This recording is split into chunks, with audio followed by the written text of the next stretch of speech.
Hi folks, how are you doing? Be welcome to one of the craziest games of chess in this Tromsø chess Olympiad. I think between GMs at least, because today we saw a really flashy, spectacular game on the very first board of this chess tournament. At the first board of the Azerbaijan Georgia encounter, we had Mamedyarov with white pieces against the ever creative Jobava with black pieces, somebody we're gonna start calling the Street Fighter of chess because he's absolutely uncompromising no matter who he's playing against. And today we had these two neighbor countries playing against each other, both of them being between the leaders after the fifth round of this chess tournament. And today it was a crucial match between them. Let us see how it went because this was a very crazy game. We had Mamedyarov playing d4 and Jobava kind of provocative playing d6. You know, as unorthodox he is, he likes playing the old Indian defense and this kind of Pillsbury defense with black pieces with d6, knight f6, bishop something. Mamedyarov plays knight f3, knight f6, and after c4, Jobava plays c6. Okay, not committing his central pawns to the center yet. Playing his own way, always an original player, Jobava from Georgia, knight c3 and bishop f5. Controlling the e4 square, not allowing white to go e4, but well, seems to neglect a little bit the central territory, as Mamedyarov is going to show in a couple of moves. At least an original way of playing, of course. Mamedyarov goes straight away, he sees he can advance his central pawn, he goes away, and Jobava plays h6 to have a way to put his bishop back to h7, still keep controlling this diagonal. White plays g3, and here is a move which I don't personally get the sense of. Jobava wastes time here, tempo, playing c5, closing the queen side. Okay, it must have its sense, its logic, but I don't get it. It must have something to do with closing a little the queen side, trying to maximize the influence of the bishop, positional things, but I don't know, I don't get it much. Now knight h4 seems logical, and black bishop goes to h7, and now f4 with complete control of the dark squares here by white, not allowing, at least it seems so, g5 or e5.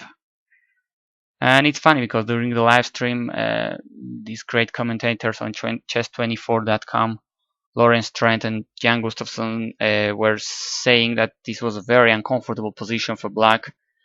And I tend to agree. I think it's very uncomfortable. How in this world is black going to develop this bishop? This is too crazy position to be good one for black. And in fact, Jobava took a while since he played the move, so he wasn't sure about his position, I guess.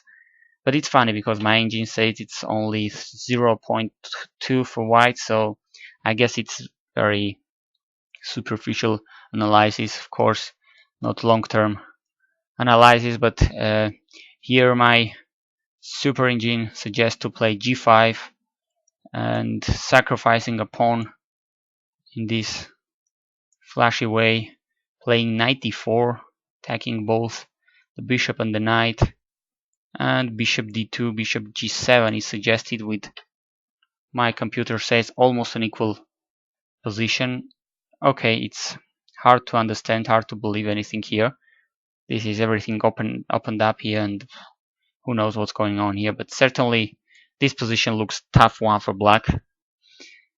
After a while, Jobava chose to play rook g8 to try to play g5 in better conditions, but now simple move really by white, just putting more pressure on this g5 square and really stopping black from playing it.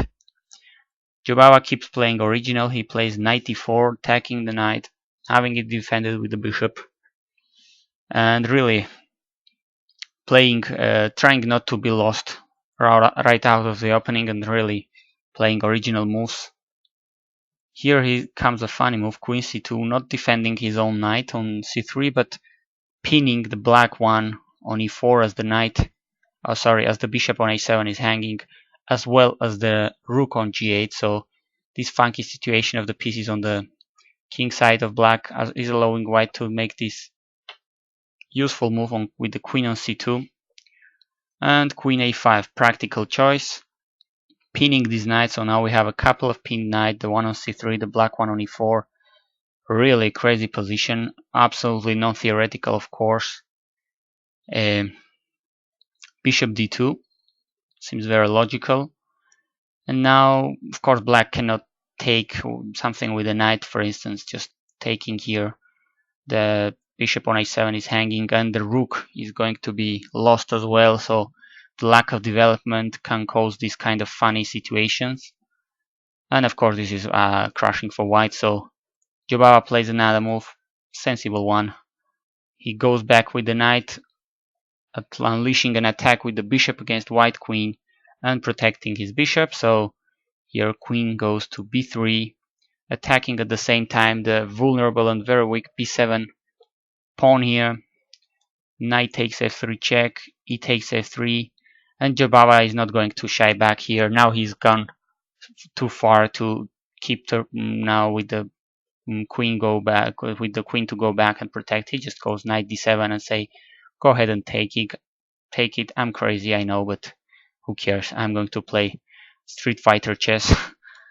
What if white took, because Mamedyarov didn't? Well, probably rook b6, as rook b8 and queen to c6 could follow. Now the rook seems taking back on b2, and certainly black has compensation for his disastrous development and king's position, we may say. He has a couple of pieces here having some threats with the rook, the queen, the bishop. Really difficult to assess this one. The engine says white is much better, but very crazy position, too sharp to evaluate by a human, I guess. After knight d7, well, Mamedyarov didn't take. He played another move, bishop h3, seems logical as well, putting the bishop in a very vulnerable light square diagonal for black. Here Jobava goes ahead and castles. Knight b5 is an attack against the queen. Queen goes back, and white castles as well. And in this position, I think it's clear that black king is much weaker than white one. Of course, black is trying to... Jobava will try to open up lines here on the king side to try to get compensation, because otherwise he's going to be crushed on the queen side. His queen and his king and his queen are going to be very, very vulnerable, lacking space, lacking squares to move. He right away plays g5, rook f e1, centralizing a rook. Jobava plays king b8. Now the knight isn't pinned anymore, at least. And there it goes, a4. White must try to open blast up this queen side to basically try to checkmate black. Knight to f6, a5. Now not only black king but black queen has no squares to go right now. It's kind of a piece of decoration here, not doing almost anything. g4, f takes, Jobava takes with the knight, and queen a4. White's idea, I think, is to play b4 and just put dynamite here on the queen side, open it up, and checkmate black. h5, b4, h4. This is precious. I mean, look at this. This is 19th century chess, not positional subtleties, just going for the throat, for the checkmate. This is beautiful. Here a mysterious rook move, as Nimzovich would call it, rook ac1. The rook it seems, is more useful on the c file than in the a file, because after black captures, as we're going to see, white is going to try to get in with c5. After c takes b4, an intermediate capture here, mitigating a little bit black's counterplay chances, and bishop e3, preparing the c5, trying to blast open at least the queen side. A very committing move here by black, b6. Of course, okay, white cannot take, the pawn is pinned, etc., and b6 is protecting a little bit more this c5 square, but you're kind of opening your king queen side, the place where your opponent is trying to create a, a an attack. And really, well, Mamedyarov played queen d1. It seems this is keeps all the attack intact, but knight c7, it seems, was a crucial point here. He could have almost won on the spot here. I didn't even consider taking, because I think after queen c6 check, then I guess later c5, this should be kind of a checkmate, if nothing better. But it seems that after something like queen b8, queen b7, after the pawn exchange here, for instance, knight a6 check, king c8 and c5, a brutal move, trying opening this position for once and really almost checkmating black on the spot. So it seems this was available for white here. Mamedyarov didn't see it, or didn't want to get into too much complications. He just went back with the queen to d1. Now the queen goes back to c8 as well. A takes, but after h takes g3, well, it seems that black is getting something here, but there is a paradoxical move here. When in these cases it's quite common that an opponent pawn is serving this weak king as a shield. So this pawn is rather molesting black than helping him. And after h3, rook h4 is what black played. Queen now back to a4, of course, threatening checkmate here. Queen to d7 keeps defending this a7 and also has some threats. Black still has some tiny choices here. Of course, not objectively, because the engine says this is +6 or whatever. But human speaking, this is black still has some practical choices against this king. White plays c5, very natural looking. He wants to go c6 and get this pawn till the end. And now rook takes h3, and here black has a practical chance. And it is very important here for white not to lose control and play something like c6, because it's suddenly black checkmating white with a beautiful rook h1 check. King takes, and the queen comes in with a check. King g1 and bishop. Sorry, after king, queen h2 check, king f1. Now the bishop joins the party and delivers the checkmate in a couple of moves. So, well, of course, it would be a sensational comeback for black to checkmate here this way, but of course there is a way to stop it, and very subtle and beautiful way. And of course Mamedyarov, a high-class player, sees it.